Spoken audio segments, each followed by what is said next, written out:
Enfin, sur la question de la ville de Rennes, moi je suis assez intéressée pour développer l'habitat participatif en locatif social. Sauf que je me heurte un peu à notre système d'attribution de logement. Et donc la question que je me posais, c'était comment vous choisissez vos locataires ? Et deuxième question, peut-être complètement liée, dans la mesure où parfois les délais d'attente pour une attribution de logement sont longs, comment vous arrivez aussi à mobiliser sur le délai de construction de leur logement les locataires qui sont en attente d'un logement depuis, sans doute pour certains, depuis quelques années. Non, sans avoir l'air de botter en touche, vraiment la question dépend des territoires. C'est-à-dire que, voilà, parce qu'elle engage les réservataires et qu'elle engage la qualité du dialogue que vous allez avoir avec eux, et en l'espèce, le contexte aussi très particulier qui a pu être mis en place avec la conviction de l'Habitat de Lille et de Alain Youd en présence ici, a largement participé de la mobilisation de tous, qui n'est pas forcément ce qu'on a pu trouver sur les autres opérations. Donc vraiment, enfin je veux dire, l'anticipation et la conviction vis-à-vis des réservataires, et en particulier de l'État, n'est-ce pas, est déterminante. Et du coup, il n'y a pas vraiment de recette ni de règle du jeu, si ce n'est celle de co-construire, de négocier et d'anticiper. Pour mémoire, juste au moment des travaux sur la loi Allure, quand même rappeler ça, c'est-à-dire que la Fédé, genre l'Union sociale pour l'habitat qui était autour de la table, avait quand même mis cette question-là au cœur du débat. À ce moment-là, il avait été répondu que ce n'était pas le cadre, ce cadre législatif-là qui répondrait à cette question-là et qu'un autre devait arriver. De mémoire, il n'est pas arrivé. Donc je pense qu'on est encore dans la question de l'interprétation des pratiques plus que dans le cadre de la règle. Je vais peut-être compléter sur les questions d'attribution dans le locatif social. La première chose, c'est qu'au niveau à la fois du réseau national des collectivités, et c'est le cas à Strasbourg, nous n'avons jamais souhaité qu'il y ait de dérogation sur le modèle d'attribution des logements, parce qu'on sait très bien qu'ouvrir la porte pour un endroit, tout s'ouvre. Donc ça, je crois que c'est vraiment la première chose sur laquelle nous avons souhaité être vigilants, et ce qui est tout à fait normal, il y a des règles, etc. La deuxième chose, en lien avec Habitat de Lille, Habitat de Lille a fait, dans le cadre des demandeurs et demandeuses qui étaient chez lui, donc un appel à candidature sur ce projet, et c'est donc dans le cadre d'une commission d'attribution du logement, que les locataires qui souhaitaient s'engager dans cette démarche, parce qu'il faut qu'ils aient se dire, comme souvent dans les commissions d'attribution de logement, il y a un immeuble qui est situé à un endroit, qui a des caractéristiques particulières, etc. Et donc, on n'a pas dérogé aux règles d'attribution des logements, et deux, effectivement, il a été pris en compte par le bailleur la spécificité de cet immeuble. Je peux juste témoigner de ce qu'on a fait sur l'Arche en Lille, parce qu'on a 12 locatifs sociaux, 9 PLAI du reste. Donc, en fait, on a été en tâtonnant. Il se trouve qu'il y a eu la rencontre nationale qui avait aussi un peu les conclusions qui ont encouragé, donc ça mettait un petit peu l'ego, parce qu'il y avait quand même, on avait des échos quand même assez positifs qui mettaient en confiance un peu les services. Il n'empêche qu'on a fait en fait une cale, mais très très en amont. C'est-à-dire en fait, il fallait montrer qu'il y a un accès public à l'information. Donc en fait, on a mis ça dans tous les canards locaux, etc. Et j'ai fait énormément de réunions publiques. Sauf qu'en fait, le critère livraison dans 3 ans, déjà éliminait en fait certains. Donc il fallait déjà qu'ils s'inscrivent. Donc là, Pleine Commune Habitat leur a envoyé tous un courrier pour dire nous avons bien noté votre participation, ça sera confirmé dans une cale au moment venu, mais vous répondez aux critères, vous êtes demandeur et tout ça. Surtout que PLAI, il n'y a pas, en fait, vraiment, il n'y a pas de problème là-dessus il n'y a pas. Enfin voilà, c'était vraiment un public qui en avait besoin. Il y avait pas de. Donc il y a ça comme élément. Après, nous, sur les 12, il y avait 2 logements qui sont restés. En fait, ils n'ont été remplis que 4 mois avant la livraison. C'était un peu le tampon.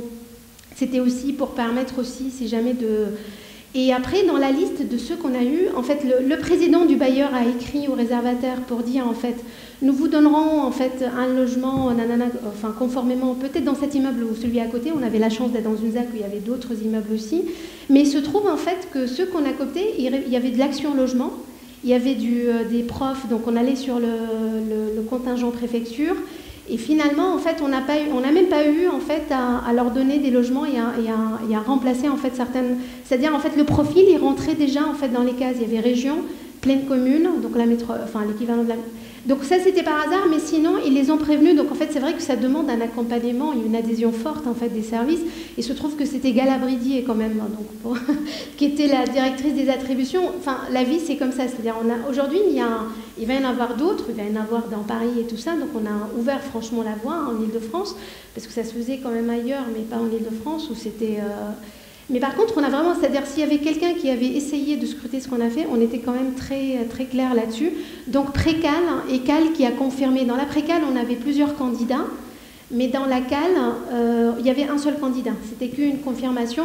Par contre, on a eu un souci, c'est que les charges, par exemple, il y en avait un qui était à 40% de taux d'effort.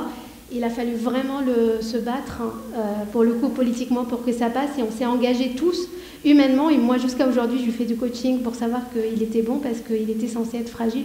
Et il n'est pas du tout, en fait. Bonjour, je me présente Pascal Chambardelot, je suis architecte de l'agence Tecton. Donc, d'ailleurs, un des projets a été présenté, puisque sur l'île de Nantes, le projet Zélie, je suis associé avec l'agence TACT. Et puis, par ailleurs, je suis professeur à l'école d'architecture de Paris-Belleville. Et un petit peu chercheur pour le PUCA pour avoir participé à l'ouvrage, coordonné l'ouvrage, le projet négocié. J'ai une petite expérience que j'en suis à ma 3e opération d'habitat participatif dans des contextes totalement différents. Promoteur privé, bailleur social, coopérative HLM. Donc le cas de Nantes étant avec une coopérative et acheté. Je regrette un tout petit peu qu'aujourd'hui on n'ait pas eu plus de promoteurs ou de maîtres d'ouvrage qui s'expriment. Notamment on aurait pu avoir l'exemple avec GHT et celui qui était à l'origine, Éric Gérard, qui était un personnage remarquable qui nous a permis d'aller assez vite au bout. Quand je dis assez vite, parce que je voulais parler quand même un tout petit peu du temps. On entend souvent dire que ces opérations, ça va être très long à monter, on va avoir du retard. À l'exemple, sur l'opération de Nantes, c'est 3 lots, les uns à côté des autres, un avec Kikad, un avec un Marignan, et le 3e sur lequel nous avons pu travailler aussi avec CDC Habitat.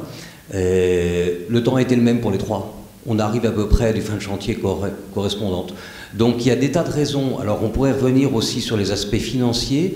On a aussi tendance à dire ça va coûter cher, et je retourne un peu vers Martine Verne. Il y a une recherche à faire sur le sujet, y compris, alors je ne parlerai pas des bailleurs sociaux, on en a parlé, pour le promoteur privé, quand on sait l'investissement que représente la commercialisation qui est en gros entre le même montant, voire jusqu'à 3 fois ce qu'on donne à l'architecte. On pourrait imaginer que cette somme-là soit remise en amont, ce qui fait qu'on n'aurait pas par la suite à rechercher des acquéreurs. Donc dans le budget global, si on regarde sur un bilan de maîtrise d'ouvrage, c'est quelque chose qui fonctionne bien.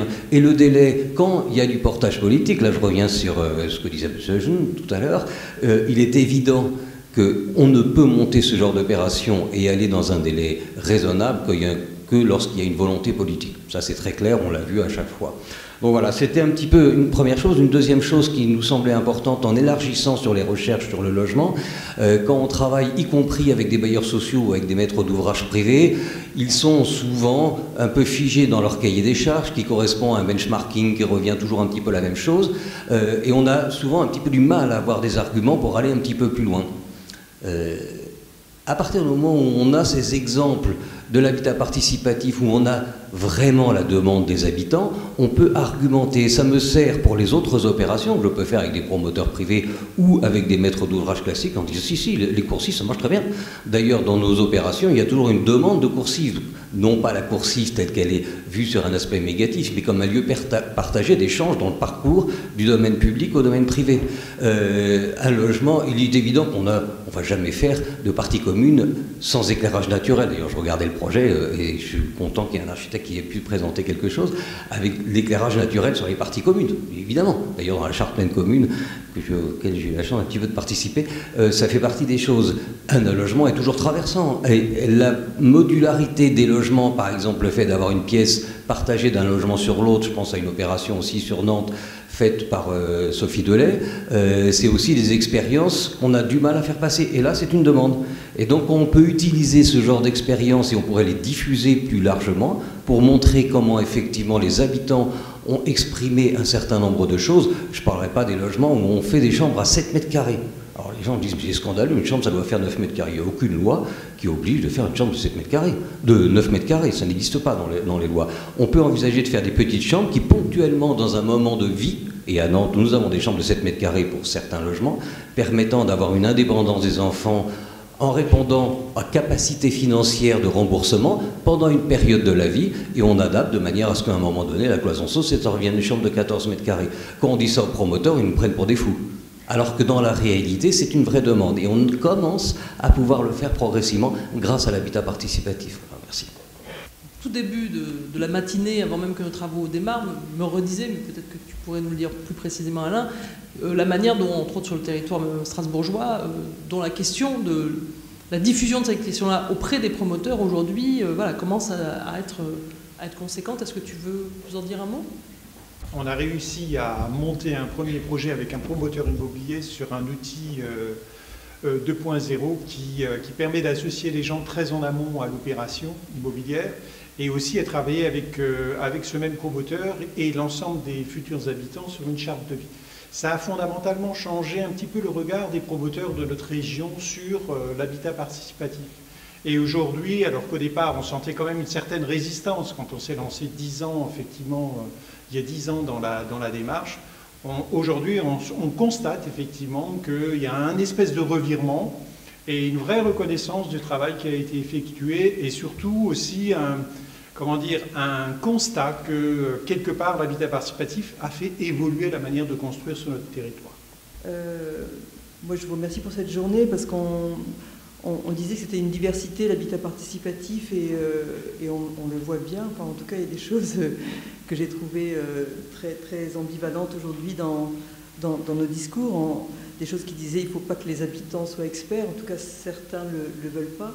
Mais je pense que si on ne devient pas un peu expert, c'est compliqué de faire aller le projet au bout, parce qu'on a en face de nous, devant des gens à qui il faut argumenter, hein, que ce soit du bailleur social en passant par les collectivités. Je pense aussi qu'on a parlé du parcours résidentiel. Je pensais que c'était un terme qui était plus trop d'actualité aujourd'hui. En tout cas, je pense que le parcours résidentiel n'a plus rien de linéaire aujourd'hui. En tout cas, c'est pas une longue courbe tranquille. Et je pense qu'il y a dans beaucoup de projets des gens qui viennent à l'habitat participatif quittent parfois un statut de propriétaire.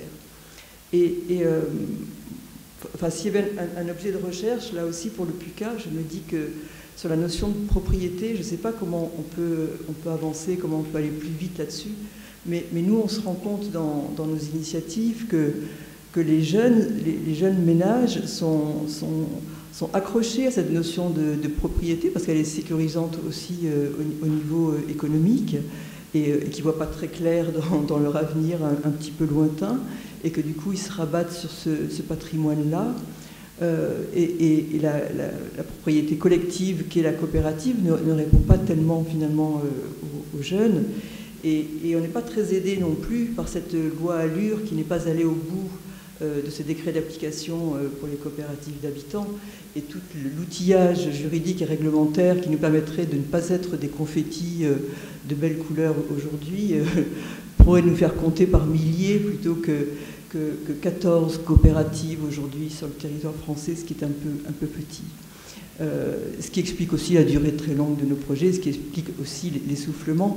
Mais en fait, ce qui est aussi très complexe, c'est qu'on a des disparités territoriales qui sont un vrai souci, je trouve, parce qu'il fait meilleur aujourd'hui créer une coopérative à Nantes, à Rennes ou à Bordeaux, voire à Toulouse, que je ne citerai pas les autres villes. Mais en tout cas, il y a des disparités territoriales qui sont peut-être un petit peu inquiétantes et qu'il faudrait voir comment rapprocher ces choses-là. Voilà, merci. Le premier élément, c'est sur effectivement la question du coût de la commercialisation. Aujourd'hui, effectivement, dans une opération immobilière, c'est entre 10 et 15%. C'est énorme. Et donc, si effectivement la moitié de ces taux de commercialisation était dévouée à comment on travaille sur la qualité d'usage de ces logements, je pense qu'on y gagnerait, y compris les promoteurs et les bailleurs, sur ça. La deuxième, je suis moins convaincu que vous sur l'appétence des jeunes à accéder à la propriété. Pour avoir rencontré il y a quelques semaines la Fédération des promoteurs immobiliers, ils se plaignaient d'un côté en disant malgré les taux bas, ils ne veulent plus acheter. Et parallèlement, ils disaient il y a de plus en plus de jeunes qui sont en situation de précarité. Aujourd'hui, si vous n'avez pas un CDI, vous pouvez toujours aller chez votre banquier pour accéder à la propriété. Vous pouvez y aller, mais vous ne retournez pas une deuxième fois avant d'avoir un CDI. Donc, on est aussi dans ce paradoxe d'où, d'un côté, il peut y avoir une appétence à l'accession à la propriété, mais on est dans un monde professionnel qui génère, qui accélère la précarité. Et je pense qu'à un moment, il faut aussi, le constater. Et puis le dernier élément, après je m'arrête, c'est est-ce que la démarche sur laquelle nous travaillons, est-ce qu'on l'a fait pour quelques-uns en gardant le dogme, en étant un peu caricatural, ou est-ce qu'on l'utilise pour transformer le plus grand nombre? Voilà, je pense que c'est vraiment ça l'enjeu, enfin moi qui me semble important et qu'on avait au niveau des réseaux des collectivités, qui était de se dire ce qui se fait en termes de mode d'usage, en termes d'innovation, en termes d'expérimentation, en termes de mode de production de la ville, il faut effectivement le développer, le favoriser, mais il faut absolument que ce soit un levier pour le reste, sinon on fait pour quelques-uns. Mais je suis d'accord pour dire que des fois, si on se met un petit peu à distance de ce qu'on s'est dit là, on se dit regardons à une échelle plus importante, parce qu'effectivement, c'était frappant sur la question des jardins communs qu'il faut fermer ou pas, et où ça peut paraître un détail alors qu'il y a peut-être des sujets plus importants. Moi, j'aurais bien un problème des quartiers, un problème. C'est vrai que ce n'est pas pour aujourd'hui, ni pour demain tout de suite, qu'on pourrait parler de travailler avec. Et on a dit qu'il faut habitat participatif en ligne. En ligne, c'est très bien. C'est pour nous, pour les gens, mais ce n'est pas pour les quartiers problème. Et ça, c'est vraiment un grand problème quand on a des quartiers où il y a beaucoup de gens, on a mis 60% des femmes et monoparentales et qui ne savent pas tellement ni écrire ni lire, et on leur dit, bon, prenez, participez. Et c'est très difficile, même physiquement, mais trouver le temps, je ne parle pas d'autres choses. Alors c'est le premier élément que je pense qu'il ne faut pas oublier, parce que c'est ce qui me préoccupe beaucoup. Et la deuxième chose, on a parlé des concierges. Oui, on a montré que sans concierge, c'est beaucoup moins cher. Oui, c'est vrai, c'est moins cher si les habitants participent. Mais aussi, dans un quartier où il y a les problèmes, dans un quartier où les gens sont un peu, et qu'il n'y a pas aucun concierge pour 1000 habitants, par exemple, c'est que c'est une catastrophe. Parce que c'est vrai que les choses qui se passent, qu'on ne peut pas gérer, et c'est-à-dire ça coûte, si on va faire les calculs, ça va coûter beaucoup plus, et des manques de concierge, ça veut dire de vivre sans concierge, qu'avoir les concierges qui s'occupent des quartiers. Donc c'est ça aussi, moi je pense que c'est le problème de concierge, qu'on a supprimé les concierges. Je pense qu'il faut revenir si on veut vivre mieux. Merci. Oui, effectivement, il ne faudrait pas que le travail fait sur l'implication des habitants dans un engagement sur la gestion fasse faire aux organisations au global l'économie des professionnels de la gestion de proximité, mais je crois que ce n'était pas tout à fait ce qui était proposé.